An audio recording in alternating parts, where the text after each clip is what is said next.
नांदेड़ उत्तर विधानसभा क्षेत्र में शिवसेना पार्टी की ओर से जिला परिषद और पंचायत समिति चुनाव की तैयारियों को लेकर एक समीक्षा बैठक आयोजित की गई।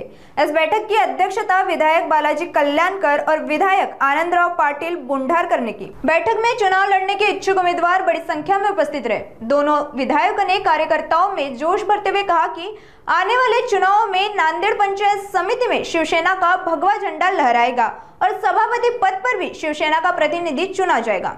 उन्होंने आगे कहा कि हेमंत पाटिल के नेतृत्व में जिला परिषद पर भी शिवसेना अपनी सत्ता स्थापित करेगी।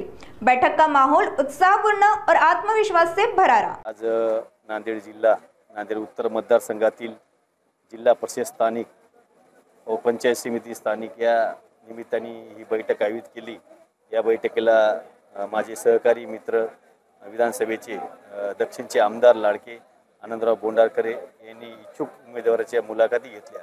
तसेच पदाधिकाऱ्याशी व कार्यकर्त्याशी व इच्छुक उमेदवाराशी संवाद साधला आणि जे इच्छुक आहेत त्यांना मी मनातून शुभेच्छा देतो आणि सांगितलं आम्ही संवादमध्ये भाषणामध्ये सांगितलं की इच्छुक राहिलं पाहिजे, मात्र जनतेपर्यंत पोहोचलं पाहिजे, जनतेची लोकांची सेवा केली पाहिजे या हेतूने आणि जे पक्ष देईल जे सामान्य शिवसैनिकाला कोणाला एकाला तिकीट देत असतो त्या हिशोबाने आपण सगळ्यांनी त्याच्या पाठीशी राहायचं आम्ही सगळ्यांनी मार्गदर्शन केलेलं आहे आणि येणाऱ्या काळामध्ये 100% नांदेड जिल्ह्यावर भगवा जिल्हा परिषद फडकल या आम्ही या निमित्ताने सांगितलेलं आहे। 100% येणाऱ्या काळात जिल्हा परिषदेवर भगवा फडकल्याशिवाय राहणार नाही।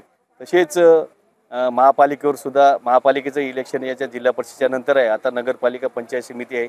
आम्ही तिन्ही चारही आमदार या नांदेड जिल्ह्याचे जेवढं होईल तेवढं जास्तीत जास्त नगरपालिका पंचायत समिती आपल्या आल्या पाहिजे या हेतूने आम्ही काम करत आहे। येणाऱ्या काळात 100% आम्ही दाखवून देऊ।